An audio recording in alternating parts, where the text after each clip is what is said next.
Welcome back to the Autocar Show. Well, if you're wondering what we're doing outdoors in the sunshine, well, it's the evening before the official first day of the Frankfurt Motor Show. And this is actually the interesting part of the show to me, because the day before the show is when a lot of the manufacturers show off their big launches and concepts that will be unveiled later on in the show to a very selected audience at elegant soirees like this one. I'm here today at the Jaguar unveil, and what we're going to be seeing is the CX17 concept and another big announcement. Let's find out exactly what that is.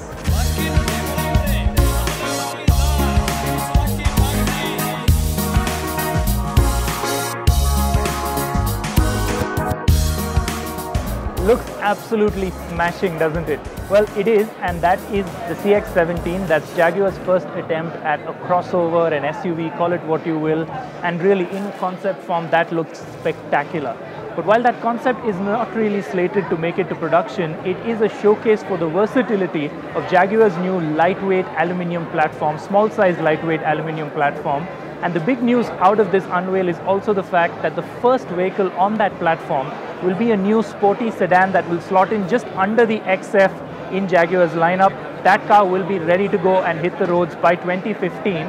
And what we're hearing, and this is not something that you probably hear too much of, is the fact that this car is going to be a lot bigger than the 3 Series and the Audi A4. So that's something to watch out for.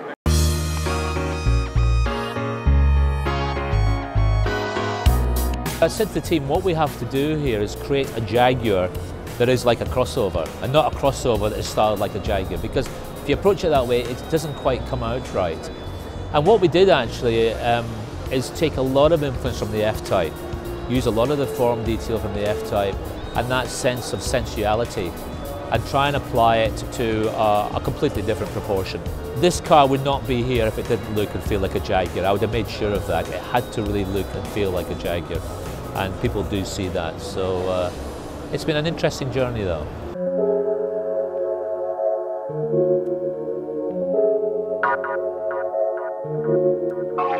The next morning, Team Autocar arrived early at the Messe Frankfurt, home of the 65th edition of the Motor Show. Dubbed the world's most automobile show, this year IAA Frankfurt had over 300 exhibitors spread over a massive area. With a lot to cover, Hormaz headed off to interact with the movers and shakers, while Shapur and I hit the halls.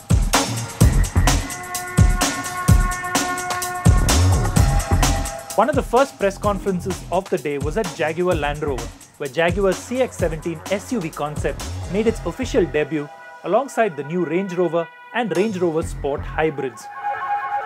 The hybrid system for both models combines Range Rover's familiar TD V6 diesel engine and a 35 kilowatt electric motor integrated with the 8-speed ZF automatic gearbox to create a powertrain with peak power of 335 brake horsepower. The entire hybrid drivetrain, including the lithium-ion battery, adds only 120 kilos to the curb weight, and Land Rover insists that the hybrids retain the supreme off-roading abilities that define the brand. Now, the Range Rover Sport Hybrid and the Range Rover Hybrid are not really going to come to India, but they are fascinating showcases of just where the future of SUVs lies.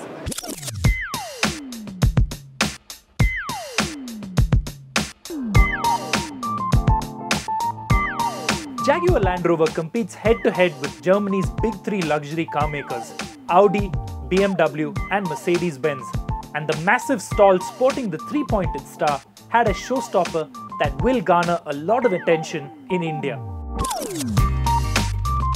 What you're looking at is the new GLA, Mercedes' great white hope for India. Now this compact SUV is built on the same platform as the A-Class and the B-Class. And that of course means it's going to be really affordable. Our customer is going to be interested in this new car. We think so. It looks stunning, it's spacious enough on the inside, and it's got a lot of room and a lot of features.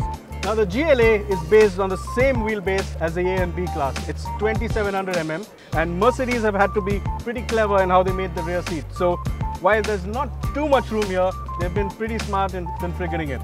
The seat is set low, so your knees are a bit high, and headroom is a bit of a problem. But there's more than enough legroom here. The headrest up front doesn't give you a lot of visibility. And the window line goes up, so you feel a bit hemmed in sitting here. and that's a bit of a problem. Mercedes-Benz also took the wraps off the S-Class Coupe concept. A substantial and very good-looking car, the S-Class Coupe's design is dominated by the long bonnet with the cabin sitting well back behind the front wheels, while the front grille and headlights make it look a bit like a larger CLA when viewed head-on.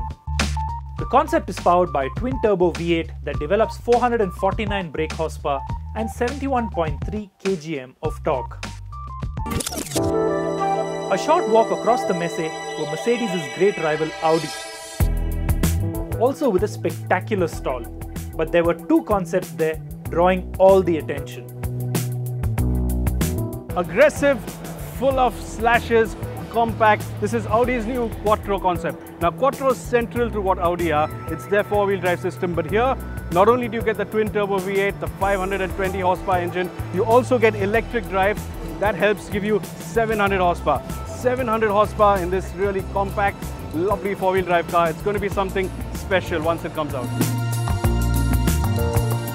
Audi claims the Sport Quattro concept will do the 0 to 100 sprint in 3.7 seconds and have a top speed of 305 km/h.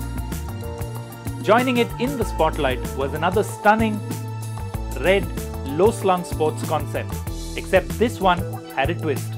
Giugiaro's parkour concept started something new. It asked the question, do we need a sports car with a lot of ground clearance? For bad roads, for gravel roads, for dusty roads. And Audi here with the Nanuk is taking it one step further. You see this ground clearance? You'd never find that on a normal sports car. High profile tires, that's another thing you never see on a sports car. Is there a demand? Audi put the Nanuk out there to see if people are interested. And from what they're hearing, they think they are. You could see something new, something production based on this very soon. Also on show at Audi was the facelifted A8 limousine. Styling tweaks include a revised front bumper, grille, bonnet, and new optional matrix beam LED headlamps, while changes at the rear include revised bumpers and new LED tail lamps.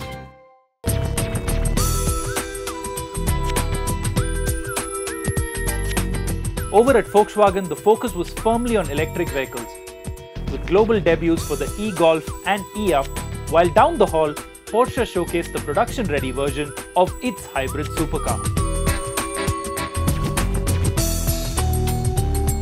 This is a 918 hybrid supercar from Porsche. It has 887 bhp combined from a V8, a high-revving V8, and electric drive from both the front and rear axle.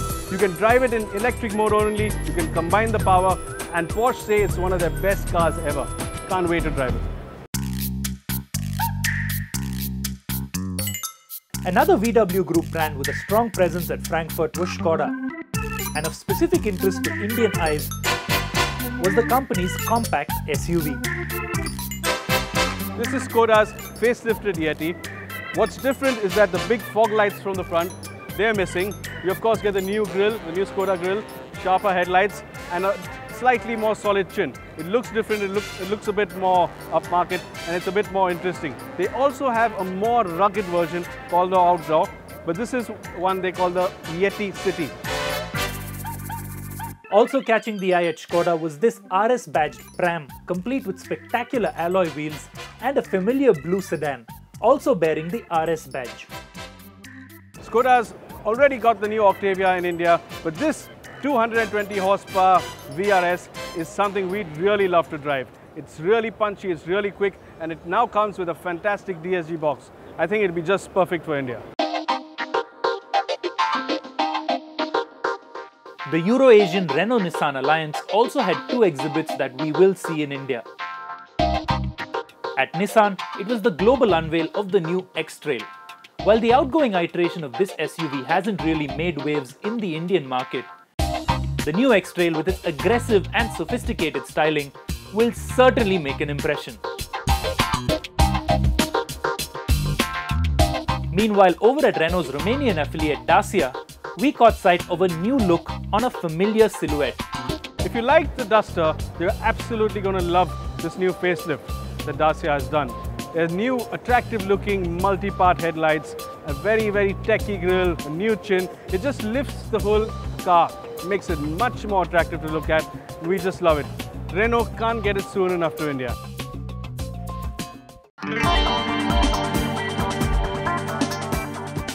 Having set the Geneva Motor Show alight with La Ferrari, the boys from Maranello were talking evolution rather than revolution at Frankfurt, showcasing the 458 Special.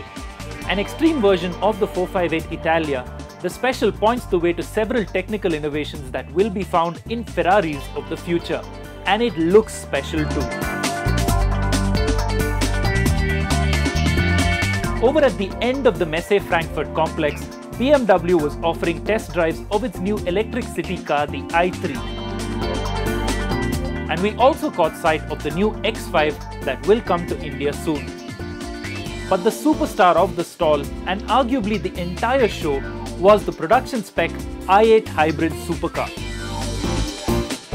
The styling stays true to the concept, with overlapping panels up front and the C-pillar covers extending rearwards, while the doors open upwards and outwards.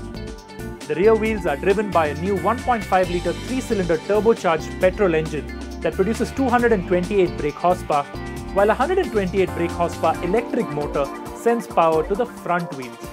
And it gets up to 100 km an hour in just 4.4 seconds. Shapur, if there was ever a more clear example of the fact that electric cars have come of age, it's here, right? I think BMW with their i-range, both the i3 and the i8, they've got something really idealistic. It's, on the one hand, it's great, it's fun to drive, it keeps that BMW DNA. But on the other side, it's also hybrid in this case and electric in the i3's case. And I think of all the manufacturers, they've done a really fantastic job. On top of it, it's just a stunner of a car. You can't take your eyes off it. And I love all the new shapes and the little bit of green, sort of the blue lines you see around it. Just to tell you that's a green car. I just absolutely love it. And on that note, we're going to wrap things up from Frankfurt. This then is the show where the European car market and all the major European car makers went from talking about electric cars to actually delivering them, and they're here to stay now.